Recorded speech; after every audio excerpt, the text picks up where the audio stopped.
The casting for the 1974 film The Yakuza was a careful process. Robert Mitchum, already a well-known actor, was selected for his strong screen presence and ability to carry the lead role.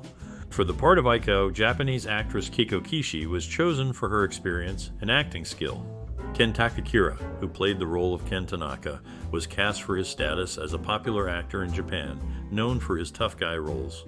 The casting team looked for actors who could bring authenticity to their characters and work well together on screen. Auditions and chemistry tests were crucial in ensuring the actors fit their roles and the dynamic between them was believable. The pivotal moment came when the main actors read lines together, confirming they had the right mix of talent to bring the story to life. The process was thorough to ensure the film had a strong cast that could do justice to the complex story of loyalty and tradition. In the 1974 movie The Yakuza, the director Sidney Pollack brought the story to life by blending American and Japanese elements. He was influenced by classic film noir and Japanese cinema. Pollack's style is known for its focus on characters and their personal stories. He worked closely with actors like Robert Mitchum and Ken Takakura, ensuring they understood their roles deeply. The collaboration with the cast and crew was key, with attention to cultural details to respect the setting and the story's roots. The film's look and feel reflect this careful, respectful approach to storytelling. The Yakuza is a 1974 film that takes you into the heart of Japan's underworld. It's a story about loyalty, honor, and the personal cost of old promises. As we dive into the world of this movie, you'll find out many things that will surprise you, make you laugh, and maybe even make you sad.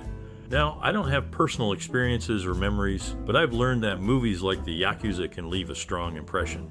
Maybe you remember the intense moment when Harry Kilmer returns to Japan, or the powerful scene of the final showdown. These moments stick with us and can change the way we see the world. What about you? Do you have a memory tied to the Yakuza that you hold dear? A scene that stays with you, or a way that this movie has touched your life? Share your stories and memories in the comments. We'd love to hear what this film means to you. The 1974 film The Yakuza, directed by Sidney Pollack, was a blend of American and Japanese cinematic styles. The production team faced the challenge of creating a set that reflected the authentic look and feel of Japan while filming mostly in Los Angeles. They built detailed interiors inspired by Japanese architecture, and for scenes requiring an outdoor setting, they used locations in Japan to ensure authenticity. One of the main hurdles was coordinating the shoot across two countries, which involved managing a bilingual crew and dealing with the logistics of transporting equipment and managing schedules. The film is noted for its use of handheld cameras, which was less common at the time. This technique allowed for more intimate and dynamic shots, adding to the tension and drama of the story. The Yakuza also employed sound design that incorporated traditional Japanese music, blending it with Western style scoring to create a unique auditory experience. These elements combined to make the Yakuza a memorable film that bridged two cultures on screen.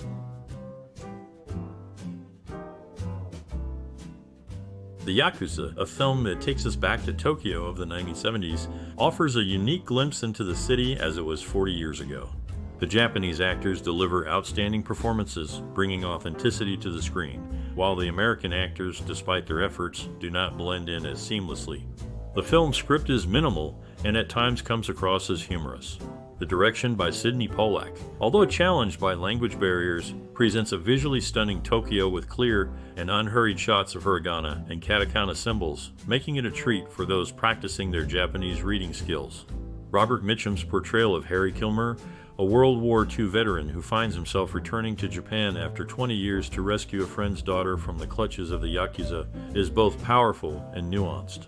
Mitchum brings a blend of toughness and vulnerability to his role, creating a character that is relatable and human.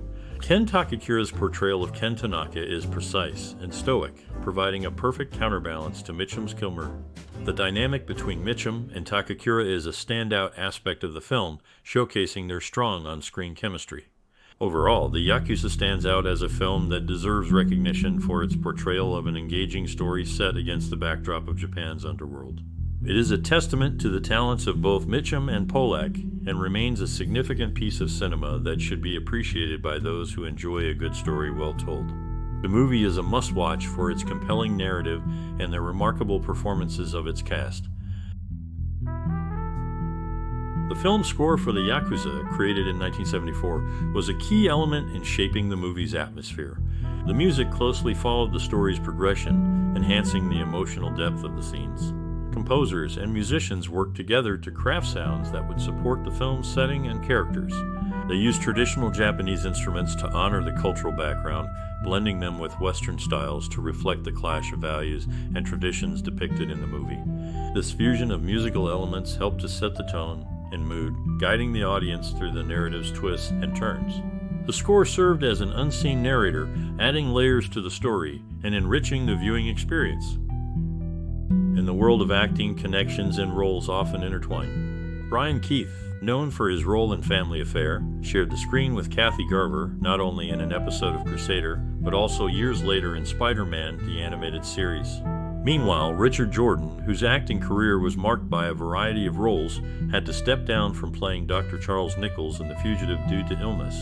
Beyond acting, Jordan also left his mark in the theater world of Los Angeles, taking the lead at the LA Actors Theater, where he was not just an actor, but also a producer, director, and playwright, showcasing his dedication to the craft in the 1970s.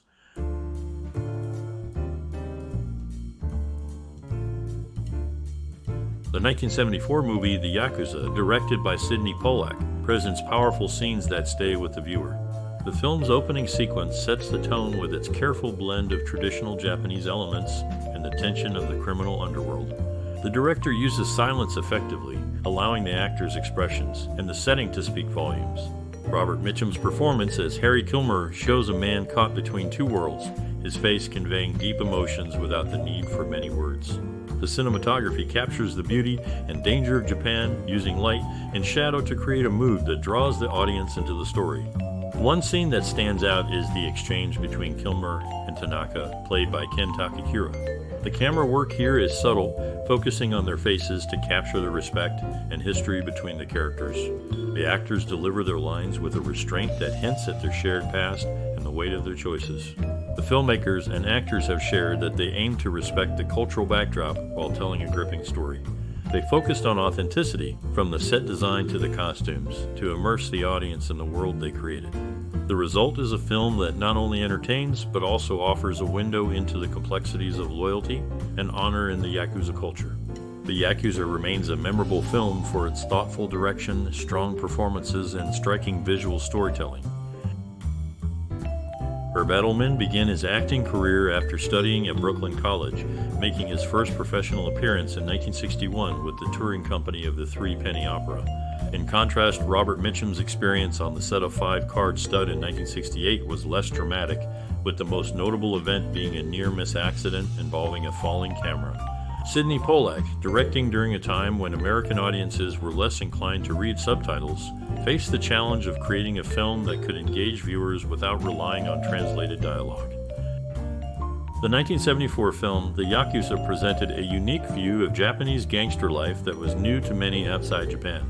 It showed the honor and personal bonds within the Yakuza culture, which contrasted with the often negative portrayal of gangsters in other films. This movie helped start a fascination with Yakuza in other countries, leading to more movies, books, and even video games about Japanese organized crime.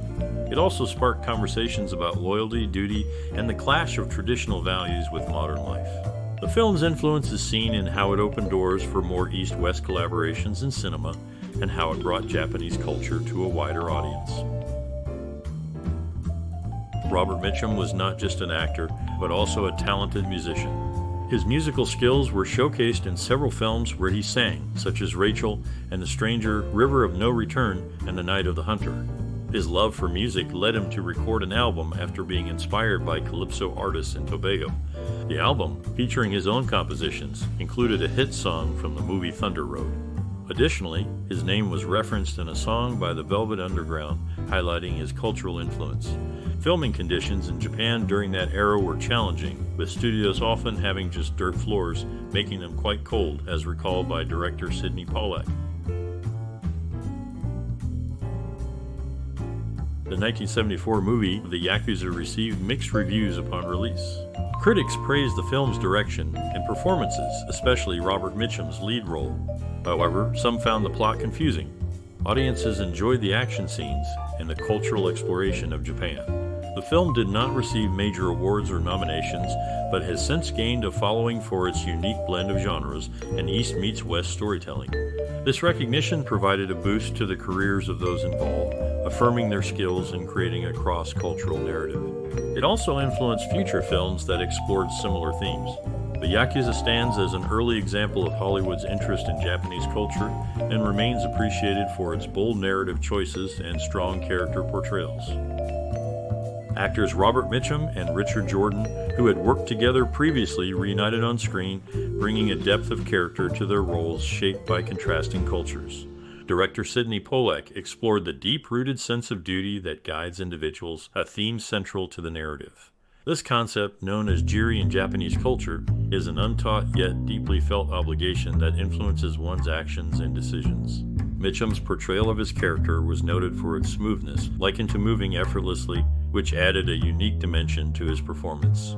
The film delves into the complexities of honor and personal bonds, presenting a story that bridges the cultural divide between East and West through its characters' intertwined fates. During the filming of the Yakuza in 1974, the cast and crew faced unique challenges and experiences. They shot on location in Japan, which was not common for Hollywood films at the time. This brought the team closer as they navigated a foreign culture together. Robert Mitchum, the lead actor, was known for his dedication to his role. He spent time with actual members of the Yakuza to prepare for his part. This helped him portray his character with authenticity. The director, Sidney Pollack, worked hard to respect the Japanese setting, ensuring that cultural elements were depicted accurately. This attention to detail was appreciated by both the Japanese actors and the local crew members. The film's action scenes were intense and required careful choreography, especially since they involved traditional samurai swords. The actors trained extensively to handle these weapons safely and convincingly. These behind-the-scenes efforts contributed to the film's strong sense of place and action, making it a memorable project for everyone involved. In the era of the 1970s, directors like Sidney Pollack enjoyed the liberty to take their time with film creation, experimenting with new ideas that led to many memorable movies. During this period, actor Robert Mitchum faced health challenges, battling illness while working on significant projects. Despite these struggles, his dedication to his craft never wavered, and he continued to work even when unwell. His complexity as a person was as notable as his commitment, with his capacity for drinking being well known, yet it was just one aspect of his rich character. The 1974 movie The Yakuza holds a special place in film history for its unique blend of American film noir and Japanese Yakuza film styles. Directed by Sidney Pollack, it was one of the first major Hollywood films to delve into the world of the Yakuza, offering Western audiences a glimpse into Japanese gangster life. Its portrayal of honor and brotherhood amidst the criminal underworld influenced many directors and led to a greater interest in and respect for Japanese cinema. The film's style, combining tense action with a focus on personal relationships, paved the way for future movies exploring similar themes. It also inspired other filmmakers to look beyond their own cultures for storytelling ideas, contributing to a more global approach in cinema. The Yakuza's influence can be seen in later works that explore cross-cultural encounters and the complex codes of honor among criminals, making it a noteworthy reference point for both its storytelling and cultural crossover. In the world of film, personal lives and on-set challenges often remain behind the scenes. Brian Keith, known for his acting skills, shared his life with Victoria Young, an artist from Hawaii who was significantly younger than him. They appeared together on screen and had 2 children. Tragically, their daughter Daisy's life ended prematurely. Robert Mitchum, another celebrated actor, passed away just a day before James Stewart, his co-star from another film. On the set of this particular film, director Sidney Pollack and cinematographer Kozo Okazaki overcame language barriers, using a unique method involving a grayscale card to communicate about the lighting for shots, ensuring the visual storytelling was effectively conveyed. In the early stages of his acting career, Robert Mitchum played a role in the film Border Patrol before his other well-known work, Hoppy Serves a Writ. Sidney Pollack, during a successful phase, directed several notable films one after another, including They Shoot Horses, Don't They? And Jeremiah Johnson. Meanwhile, Herb Edelman gained recognition for portraying the character Stanley Spornak, the ex-husband of Dorothy, played by B. Arthur, in the television series The Golden Girls. In his career, Robert Mitchum faced legal challenges and found himself in a taxation case in Australia due to earnings from a film project. Despite this, he held a deep appreciation for his acting roles, particularly the character of Reverend Harry Powell, which he considered his favorite. Meanwhile, Brian Keith, another actor of the time, experienced personal changes, ending a 15-year marriage with Judy Landon, an actress and dancer, in 1969. These events reflect the personal and professional journeys actors often navigate in their careers. In the world of cinema, cultural differences often drive the narrative, and this was the case with a film directed by Sidney Pollack. He found himself immediately drawn to a story that explored the contrast in values and traditions between the East and the West. This theme of cultural exchange was central to his interest. Meanwhile, Robert Mitchum, a well-known actor, had been slated to star alongside Spencer Tracy and Paul Newman in a production titled The Enemy Within, a project based on a book by then Attorney General Robert Kennedy. However, this film was never completed. Mitchum's influence extended beyond the screen, inspiring the Swedish singer Al Lundström to dedicate a song to him in his album, which translates to The World's Most Terrified Man. These elements reflect the diverse ways in which film and culture intersect, influencing and inspiring across different mediums and continents. A 1974 film, The Yakuza holds a special place in the hearts of many. If you have memories or stories about how this movie touched your life or changed the way you see films, please share them with us. Your stories help keep the love for cinema alive. If you enjoy these trips down memory lane, show your support with likes and shares, and don't forget to subscribe for more discussions on classic films. Let's keep the conversation going and celebrate our shared passion for movies. Share your experience today.